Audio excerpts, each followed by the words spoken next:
आज हमने पढ़ना है action potential in skeletal muscle cell, cardiac cells and smooth muscle cells. सबसे पहले हमने पढ़ा था आज, क्योंकि हमने रिवाइज किया ऑलरेडी, हम डिस्कस कर चुके हैं। तो एक्स्ट्रा सेलुलर स्पेस में क्या चीज़ें हैं, एक्स्ट्रा सेलुलर फ्लूइड में और इंट्रा सेलुलर में क्या है। उससे पहले सबसे पहले हमने पढ़ा था कि कभी भूलना नहीं है कि cells are bags of potassium floating in the sea of sodium chloride. It means कि सेल के अंदर पोटाशियम ज़्यादा है, इंट्रा सेलुलर फ्लूइड में पोटाशियम बहुत ज़्यादा है और एक्स्ट्रा सेलुलर फ्लूइड में सोडियम और क्लोराइड बहुत ज़्यादा है।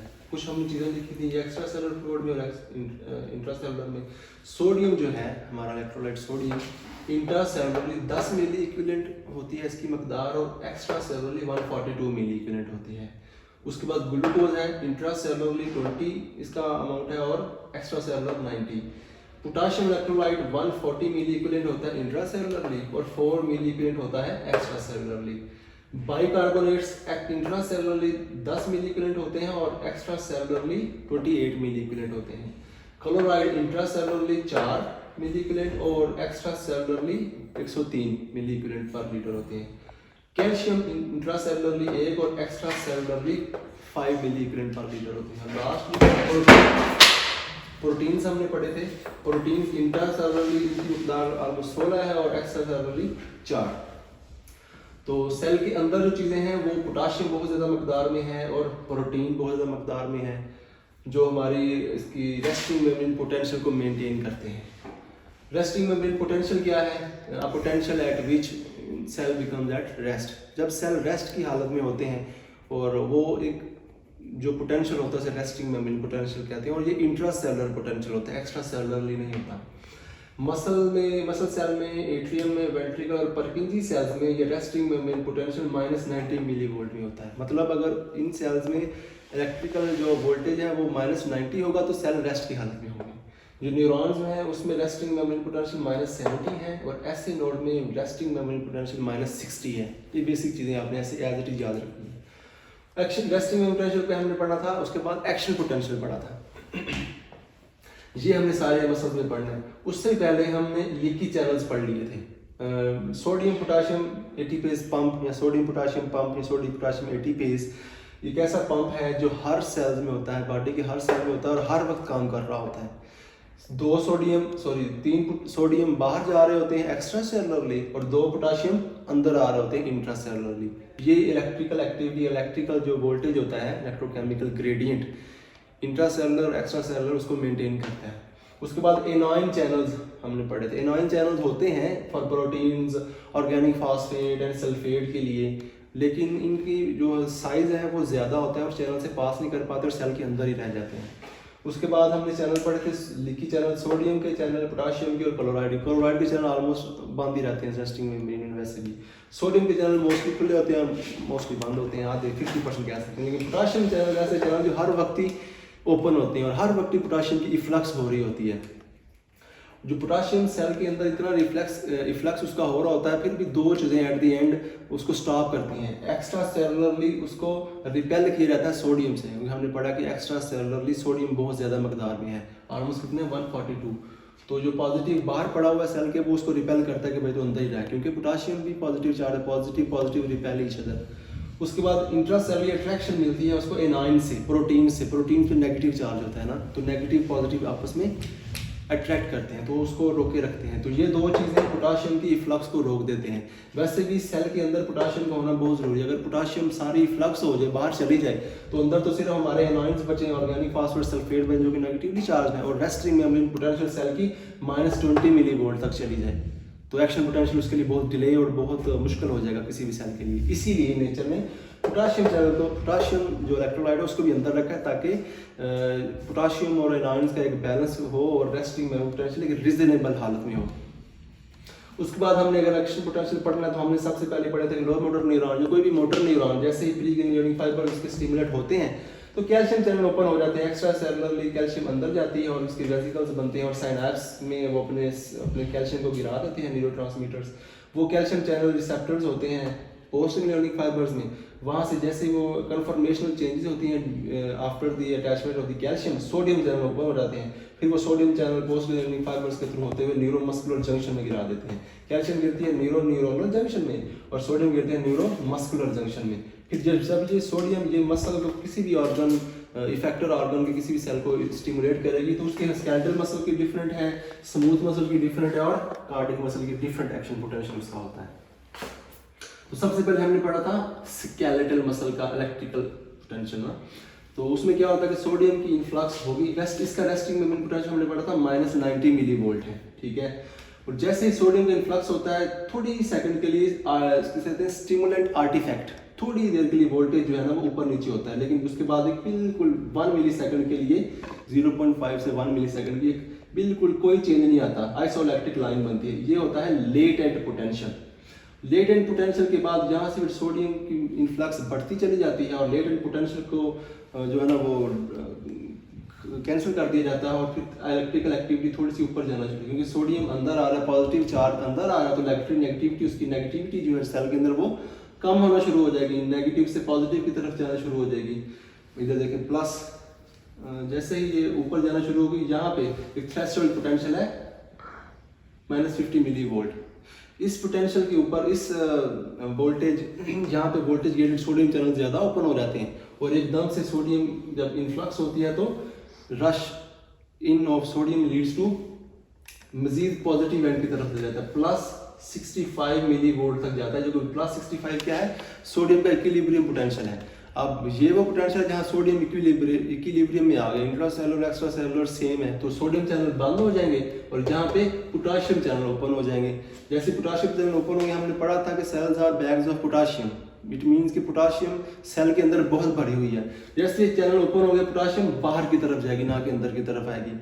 वो तो कंसंट्रेशन ग्रेडियंट ऑस्मोसिस और डिफ्यूजन का सिंपल कॉन्सेप्ट हमने लास्ट क्लास में पढ़ चुके थे ना, तो इसीलिए हाई कंसंट्रेशन से लोअर कंसंट्रेशन की तरफ पोटाशियम लीक आउट कर जाएगी। इसके नतीजे में चूंकि सेल के अंदर से पॉजिटिविटी कम हो रही है तो इसकी नेगेटिविटी बढ़ती चली जाएगी, +65 से +60 +50 -50 फिर नीचे आती हुई -90 मिलीवोल्ट तक रेस्टिंग मोमेंट पोटेंशियल पे आ जाती है। लेकिन चूंकि सोडियम ने वहाँ इलेक्ट्रिकल इक्विलिब्रियम मेंटेन किया था, फिर पोटाशियम भी अपनी फ्लक्स जारी रखती है और अपना पोटाशियम का इक्विलिब्रियम मेंटेन करती है ऑलमोस्ट 100 मिलीवोल्ट का। फिर यहाँ पे आके पोटाशियम की फ्लक्स रुक जाती है क्योंकि इक्विलिब्रियम आ गया पोटाशियम का भी। फिर यहाँ से सोडियम जो लीकी चैनल्स हमने पढ़े थे, सोडियम पोटेशियम पाम या एनाइंस या सोडियम पोटाशियम क्लोराइड, इनके अमल दखल से दोबारा से ये लाइन आ जाती है हमारी रेस्टिंग मोमेंट पोटेंशियल पे आ जाती है। फिर दोबारा से कोई स्टिमुलस आएगा, दोबारा से स्टिमुलस आर्टिफैक्ट आएगा, फिर लेटेंट स्टेज आएगी और फिर आराम से सोडियम इन्फ्लक्स हो जाएगी। क्लियर है? हाँ, ये जो हमने पढ़ा था, ये जो अब्रप्टली ऊपर जा रहा है, ये डिपोलराइजेशन हो रही है, ये ओवरशूट इसे कहते हैं। ये वाला जो है ओवरशूट कर गया ना सोडियम, एकदम से सोडियम रशिंग हुआ है ना। और ये जो है हमारा स्पाइक पोटेंशियल है, ये वाला ऑलमोस्ट 0.4 मिली सेकेंड की ड्यूरेशन होती है, ये वाला एकदम से ऊपर नीचे। और इसके बाद जब डीपोलराइजेशन के बाद पोटेशियम चैनल ओपन होते हैं तो रीपोलराइजेशन स्टेज है ये वाली, ये डीपोलराइजेशन और ये रीपोलराइजेशन है। और जब रेस्टिंग मेम्ब्रेन पोटेंशियल से भी नीचे चला जाता है, ये है हाइपरपोलराइजेशन। हाइपरपोलराइजेशन से रेस्टिंग मेम्ब्रेन पोटेंशियल पे लीकी चैनल्स लेके आते हैं इसको। उसके बाद हमने पढ़ा था refractive period, absolute refractive period और रिलेटिव रिफ्रैक्टिव पीरियड। पीरियड जहाँ पे कोई भी स्टिमुलस आ जाए, कितना भी हैवी हो, अगर तो उसमें एक्शन स्टिमुलस की वजह से एक्शन हो जाए तो वो रिलेटिव रिफ्रैक्टिव पीरियड है। अगर जितना भी स्टिमुलस आ जाए लेकिन कोई भी सेल एक्टिविटी शो ना करे तो वो है एब्सोल्यूट रिफ्रैक्टिव पीरियड। जो एब्सोल्यूट रिफ्रैक्टिव पीरियड है वो है 0.05 मिलीसेकंड और जो रिलेटिव रिफ्रैक्टिव पीरियड है वो है 0.005, मतलब सेम है। टोटल रिफ्रैक्टिव पीरियड 0.01 है, किसमें? स्केलेटल मसल्स में, याद रखना है आप।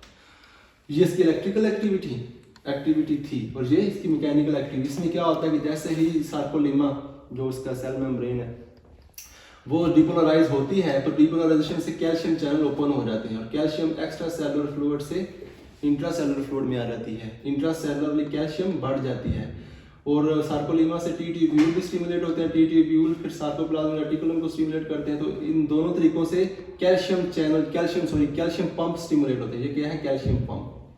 हमने लास्ट क्लास में कैल्शियम पंप भी पढ़े थे ना। जब ये स्टिमुलेट होते हैं तो सार्कोप्लाज्म में कैल्शियम ज्यादा हो जाती है। तो जैसे सार्कोप्लाज्म में कैल्शियम चली जाएगी तो कैल्शियम को बाइंड करने के लिए स्पेसिफिक प्रोटीन जो होती थी, हमने क्या बोला था? कैल्सिक्विस्ट्रेन होती है। ये कैल्शियम और ये कैल्सीक्विस्टोन इसको बाइंड किया। अब सार्कोप्लाज्म में रेनोडीन रिसेप्टर्स होते हैं, ये रिसेप्टर कैल्शियम को कैरी करते हैं via terminal cistern T tubule L tubule, ये कहाँ गिराते हैं, आई बैंड और ए बैंड के दरमियान। आई बैंड और ए बैंड क्या है, इसको ये समझने के लिए सबसे पहले हमने जी लाइन ड्रा की, जी लाइन इधर और इधर, यहाँ से हमारे लाइट चेन जो है ना वो अटैच होती है। उसके बाद हमने एम लाइन ड्रा की, यहाँ से हमारी हैवी चेन जो है ना वो अटैच होती हैं। अब ये वाला जो जोन है लाइट चेन का, इसे कहते हैं आई बैंड, और ये जो जोन है हैवी चेन इसे कहते हैं हम ए बैंड।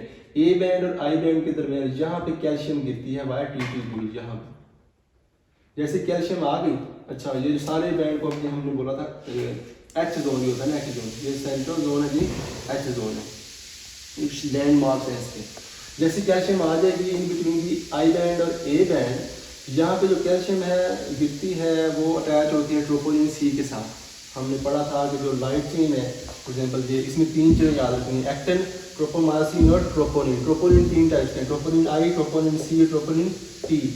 और जो हमारी हैवी चेन है मायोसिन, इसके हेड होते हैं, किधर लिखा था हमने मायोसिन का, चलो देखते हैं बाद में, वो हमने मिटा दिया ना।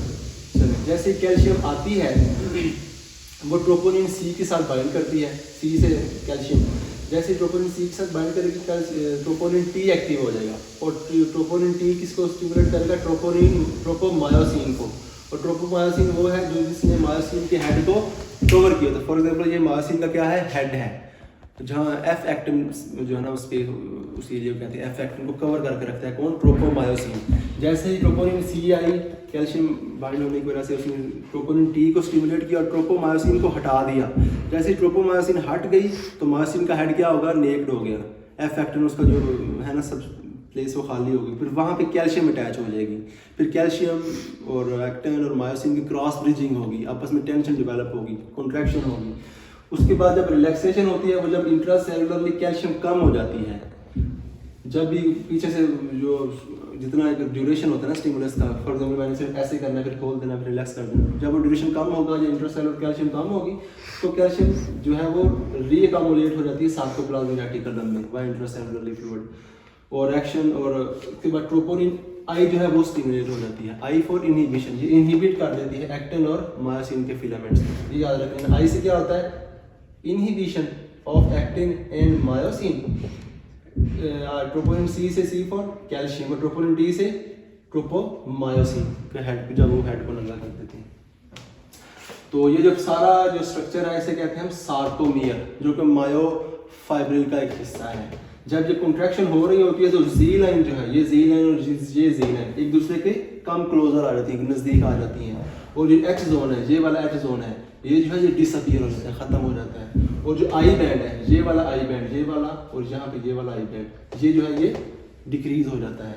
और ए बैंड होता है हमारा ये वाला, ये बिल्कुल डिसअपीयर हो जाता है, ये वाला ए बैंड बिल्कुल डिसअपीयर हो जाएगा। और ये सार्कोमियर को हम थोड़ी सी ये करें तो ये है सार्कोमियर। ये फॉर एग्जांपल हमारी जी लाइन है, ये एक जी लाइन है और ये दूसरी जी लाइन है,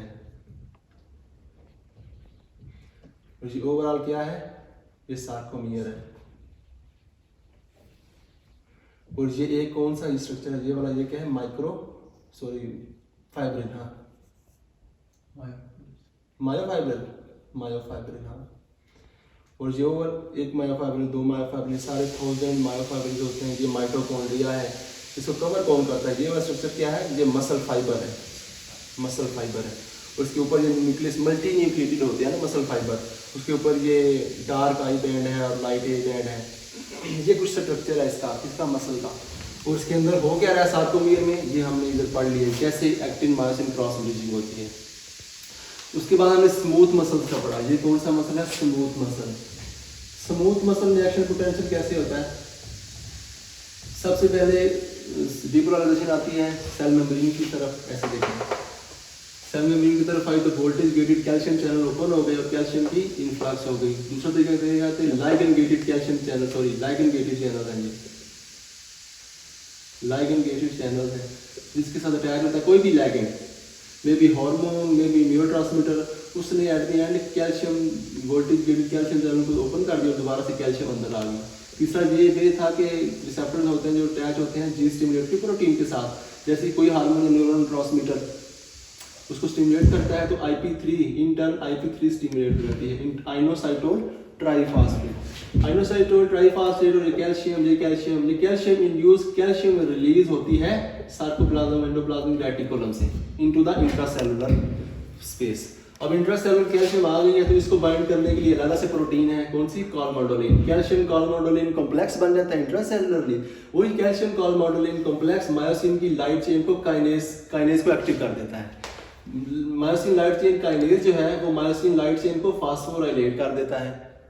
वो जो मायोसिन लाइट चेन फास्फोराइलेज है वो मायोसिन एटीपेज को एक्टिव कर देता है, जिसके नतीजे में एक्टिन मायोसिन क्रॉस ब्रिजिंग होती है, ये कॉम्प्लेक्स बन जाता है और टेंशन डेवलप हो जाती है।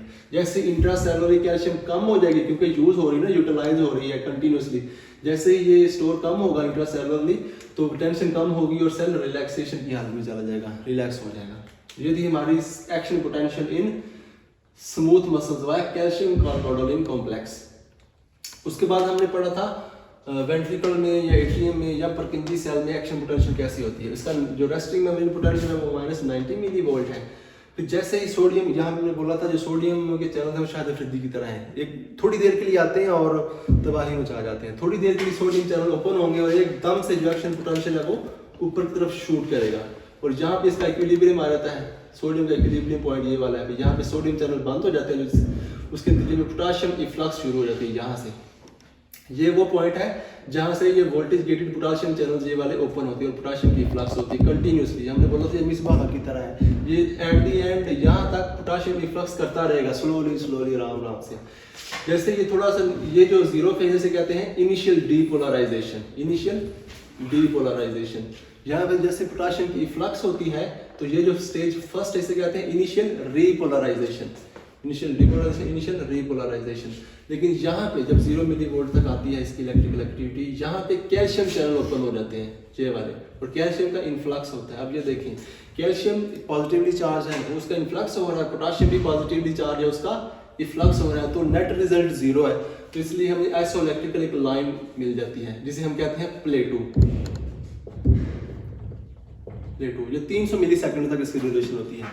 फिर यहाँ पे कैल्शियम चैनल जिसकी इन्फ्लक्स हो रही थी वो भी क्लोज हो जाते हैं और पोटाशियम चैनल जो मिसबाह की तरह खेल रहा है कर रहा है स्टॉप से वो इफ्लक्स कर रहा है कंटिन्यूसली। फिर यहाँ पे फाइनल रीपोलराइजेशन हो जाती है एंड यहाँ पे आके रेस्टिंग मेन पोटेंशियल पे आके ये पोटाशियम का इक्विलिब्रियम है ये वाला -90 यहाँ पे रुक जाता है। फिर यहाँ से अगेन रेस्टिंग मेन पोटेंशियल की स्टेज 4 आ जाती है, रेस्टिंग मेन पोटेंशियल। यहाँ पे हमने पढ़ा था कि रिफ्रैक्टिव पीरियड जो एब्सोल्यूट रिफ्रैक्टिव पीरियड है वो ज़्यादा है और जो रिलेटिव रिफ्रैक्टिव पीरियड है वो कम है। 0.27 जो है मिलीसेकंड इसका एब्सोल्यूट रिफ्रैक्टिव पीरियड है और 0.26 इसका रिलेटिव रिफ्रैक्टिव पीरियड है। अगर स्टिमुलस आ जाए, कोई भी एक्स्ट्रा स्टिमुलस थ्रेशोल्ड से भी ज़्यादा आ जाए, इससे पहले आ जाए तो कभी भी जो कार्डिक सेल है वो एक्शन पोटेंशियल शो नहीं करेगा। हाँ, इसके बाद अगर आएगा रिलेटिव रिफ्रैक्टिव पीरियड में आएगा तो यकीनन एक्शन पोटेंशियल शो होगी। तो ये जो चीज़ है ये अल्लाह ने रखी हुई है। हमें क्या इसका एडवांटेज है, सबसे पहले हार्ट की फटीगेबिलिटी नहीं होती इस एब्सोल्यूट रिफ्रैक्टिव पीरियड की वजह से, और टेटनस नहीं डेवलप होती, समेशन ऑफ कॉन्ट्रैक्शन नहीं डेवलप होती, कॉन्ट्रैक्शन बढ़ती नहीं चली जाती है पूरे सोमेट की तरह, या फिर एक्स्ट्रा सिस्टोल नहीं होती और प्री मेच्योर कॉन्ट्रैक्शन नहीं होती। किसकी वजह से? एब्सोल्यूट रिफ्रैक्टिव पीरियड की होने की वजह से। सेल को, हार्ट को टाइम मिल जाता है रिलैक्सेशन के लिए। इस तरह हमने पढ़ा था। अब इसके बाद हमने एसए नोड, रेवी नोड के बारे में पढ़ा था। एसए नोड होता है यहाँ पे, इसकी एक 3 किस्म के फाइबर करता है, बैक, बैकमैन और थोरल, जो लेफ्ट और राइट एटीएम और एवी नोड को स्टिमुलेट करता है। एवी नोड पे जब एक्शन पोटेंशियल आ जाता है तो 0.1 सेकंड का डिले होता है। ये वही डिले है जो प्लेटो फेज में आता है और ये वही डिले है जो पीआर सेगमेंट या पीआर इंटरवल या पीक्यू सेगमेंट में आता है। इसमें क्या होता है, हार्ट को टाइम मिलता है फॉर वेंट्रिकुलर फिलिंग और ब्लड जो है वो वेंट्रिकल में आता है, फिर वेंट्रिकल कॉन्ट्रैक्ट करते हैं, फिर एट्रिया कॉन्ट्रैक्ट करते हैं, फिर डिले आता है। यही वो डिले है जो हार्ट को इन चीज़ों से बचाता है। हमने यहाँ पढ़ा था ऐसे नोट से ये 3 फाइबर के बाद बैकमैन और थोरल निकलते हैं, फिर यहाँ डिले होता है, फिर यहाँ से bundle of his, right bundle branch, left bundle branch और फिर परकिंजी फाइबर यहाँ से निकलते हैं और वेंट्रिकल कॉन्ट्रैक्ट होते हैं एट अ टाइम। ये हमने पढ़ा कि पी वेव है, एट्रिया जब कॉन्ट्रैक्ट करते हैं तो पी वेव बनती है। जब एवी नोडल में डिले होता है तो पी आर इंटरवल या पी क्यू सेगमेंट बनता है। उसके बाद QRS कॉम्प्लेक्स बनता है जब वेंट्रिकल कॉन्ट्रैक्ट करते हैं, और जब T वेव कब बनती है जब वेंट्रिकल रिलैक्स करते हैं। लेकिन जब एट्रियल रिलैक्स कर रहे हैं वो इमर्ज हो जाते हैं QRS कॉम्प्लेक्स में, इसलिए हमें एट्रियल रिलैक्सेशन कोई वेव शो नहीं होती ECG मशीन में। उसके बाद हमने पढ़ा था जो यूनिक सेल है SA नोड, जो कि ऑटोमेटिसिटी का काम करता है, हमारा नेचुरल पेस मेकर है। क्यों हर वक्त 24/7 जो है हार्ट कॉन्ट्रैक्ट कर रहा होता है? ड्यू टू SA नोड, क्योंकि हर वक्त यहाँ पे एक्शन पोटेंशियल जनरेट हो रहा होता है। -60 मिलीवोल्ट जो है इसका रेस्टिंग में मेन पोटेंशियल है, और यहाँ पे सोडियम लीकी चैनल ओपन होते हैं, और एक्शन पोटेंशियल आता है at the level of threshold potential. फिर थ्रेशोल्ड पोटेंशियल मैंने बोला था सबर की वो आता है जहाँ जब जो है ना बर्दाश्त छोड़ देती है साथ, और फिर फर्स्ट अप हो जाती है चीज़ें। तो ये वही लिमिट है एक्शन थ्रेशोल्ड पोटेंशियल, जहाँ से फिर एक ओवरशूट होता है एक्शन डिपोलराइजेशन का। फिर at the positivity at the peak of this action potential sodium channel जहाँ से कैल्शियम जो थ्रेशोल्ड लेवल पे कैल्शियम चैनल ओपन होंगे, कैल्शियम इन्फ्लक्स होगा, और यहाँ पे कैल्शियम चैनल बंद हो जाएंगे। फिर यहाँ पे पोटाशियम इफ्लक्स के चैनल खुल जाएंगे, पोटाशियम की इफ्लक्स होगी, पॉजिटिविटी सेल को लीव करेगी, तो ये नीचे आना शुरू हो जाएगा। ये रीपोलराइजेशन है, ये डीपोलराइजेशन है। टोटल ये एक्शन पोटेंशियल है, ये दोनों क्या है? Action potential. और ये क्या है? पेस मेकर पोटेंशियल है। यहाँ पे आके जैसे रेस्टिंग पोटेंशियल पे दोबारा आता है, दोबारा से सोडियम लीकी चैनल ओपन होते हैं, दोबारा से ये कर्व ऊपर की तरफ चली जाती है। फिर जहाँ पे आके ये जो थ्रेशोल्ड पोटेंशियल है, दोबारा से कैल्शियम चैनल ओपन होते हैं जो ऊपर की तरफ लीक कर जाती है। फिर जहाँ आके दोबारा से कैल्शियम चैनल जो ओपन हुए थे ये ब्लॉक हो जाते हैं दोबारा से, फिर पोटाशियम चैनल ओपन होते हैं, फिर ये नीचे चली आना शुरू हो जाती है। फिर रेस्टिंग में पोटेंशियल पे दोबारा से सोडियम लीकी चैनल ओपन हो जाती है। ऐसे ही कंटिन्यूसली ये ऐसे नोड में एक्टिविटी चल रही है, जिसकी वजह से 24/7 हमारा हार्ट काम कर रहा होता है। यही जो कैरेक्टरिस्टिक्स हैं वो AV नोड में भी हैं और परकिंजी फाइबर्स में भी हैं। लेकिन जब तक SA नोड सही तरीके से काम कर रहा है, AV नोड और परकिंजी फाइबर्स को फॉलो कर रही होती हैं। लेकिन जैसे SA नोड में कोई प्रॉब्लम आती है, आपने देखा होगा ना आर्टिफिशियल पेस मेकर लगाते हैं जब SA नोड प्रॉब्लम होती है। तो जब SA नोड खराब होगा तो AV नोड ऐसा उसकी जगह पे आ जाता है, ड्राइवर है फॉर एग्जांपल, इन तीनों को ड्राइविंग आती है, SA node, AV node, परकिंजी fibres को। लेकिन जब SA नोड ड्राइविंग कर रहा होता है, पीछे दो बैक सीट पे बैठे होते हैं दोनों। लेकिन जब SA नोड बीमार होगा, खराब होगा, तो फिर AV नोड आ जाएगा उसकी जगह पे। उसकी स्पीड थोड़ी सी स्लो है SA नोड से, लेकिन वो ड्राइव कर सकता है। अगर AV नोड भी नहीं होता तो फिर परकिंजी फाइबर्स आ जाते हैं, वो सेल की कॉन्ट्रैक्टिलिटी को कंट्रोल करते हैं। उसके बाद हमने कुछ पढ़ा था कि जो कार्डिक मसल है, स्केलेटल मसल से चीज़ें वही सेम है, लेकिन कुछ डिफरेंस है कि इसमें ये इंटरकैलेटेड डिस्क्स होती हैं, इंटरकैलेटेड डिस्क्स, और इंटरकैलेटेड डिस्क में गैप जंक्शंस होते हैं, जो कि एक सिंसिटियम के तौर पे हार्ट को काम करता है, एक सिंगल यूनिट के तौर पे हार्ट काम करता है। पूरा 2 वेंट्रिकल एक टाइम पे कॉन्ट्रैक्ट करेंगे और 2 वेंट्रिकल एक टाइम पे कॉन्ट्रैक्ट करेंगे, रिलैक्स करेंगे। लेकिन स्केलेटल मसल्स में ऐसा नहीं है। अगर बाइसेप कॉन्ट्रैक्ट कर रहे हैं तो जरूरी नहीं है कि बाकी मसल भी कॉन्ट्रैक्ट कर रहे हो। अगर ये ट्राइसेप कॉन्ट्रैक्ट कर रहे हैं, जरूरी नहीं कि बाकी मसल भी कॉन्ट्रैक्ट कर रहे हो। इसका डिस्क्रीट फंक्शन है। और इसमें हार्ट में एक हमने लॉ पढ़ा था, ऑल और नन लॉ और स्टेयरकेस इफेक्ट। स्टेयरकेस इफेक्ट क्या है कि जब 2 मिलीसेकंड्स के लिए हार्ट को स्टिमुलेट किया जाए, उसकी कॉन्ट्रैक्शन आहिस्ता आहिस्ता ग्रेजुअली बढ़ना शुरू होती है, जस्ट लाइक स्टेयर्स, इसे कहते हैं स्टेयरकेस इफेक्ट। दूसरा था ऑल और नन लॉ, या तो हार्ट पूरा का पूरा कॉन्ट्रैक्ट करेगा या बिल्कुल नहीं करेगा। ये हार्ट की स्पेशल कॉपी है, क्योंकि इलेक्ट्रिकल सेंसिटिव में एक सेल स्टिमुलेट होगा तो बाकी को दूसरे को भी करेगा, तीसरे को भी करेगा, चौथे भी करेगा, पूरा हार्ट स्टिमुलेट हो जाएगा और पूरा heart at a time contract करेगा, या फिर बिल्कुल नहीं करेगा। ये हार्ट की खूबी है। लेकिन हमें इस्लाम में से कहते हैं कि ऑल और नन लॉ इस्लाम में नहीं है, something is better than nothing है। शैतान तो कहता है ना कि चले ऑल और नन लॉ करो, अगर नमाज़ें पढ़नी है तो फिर दाढ़ी भी रखो, फिर सारी चीज़ें सुन्नत के मुताबिक करो, फर्ज भी अदा करो, नहीं तो कुछ भी ना करो। ऐसा नहीं करना चाहिए, कुछ ना कुछ, अगर दाढ़ी नहीं रखी है, कुछ और कुछ ना कुछ तो करना चाहिए, नमाज तो पढ़नी चाहिए, ज़िक्र तो पढ़नी चाहिए। Something is better than nothing. ऐसा ऐसा बंदा बहुत चीज़ें भी दूसरी चीज़ें जो नहीं करता वो भी करना शुरू हो जाता है। लेकिन ऑल और नन लॉ हार्ट में एप्लीकेबल है, यहाँ होता है, लेकिन हमारी ज़िंदगी में ऑल और नन लॉ नहीं होना चाहिए। अगर ये नहीं है कि अगर नमाज नहीं पढ़े तो कुरान पाक भी नहीं पढ़नी, ज़कात भी नहीं देनी, हज भी नहीं देनी, ऑल और नन लॉ को फॉलो नहीं करना चाहिए। Something is better than nothing.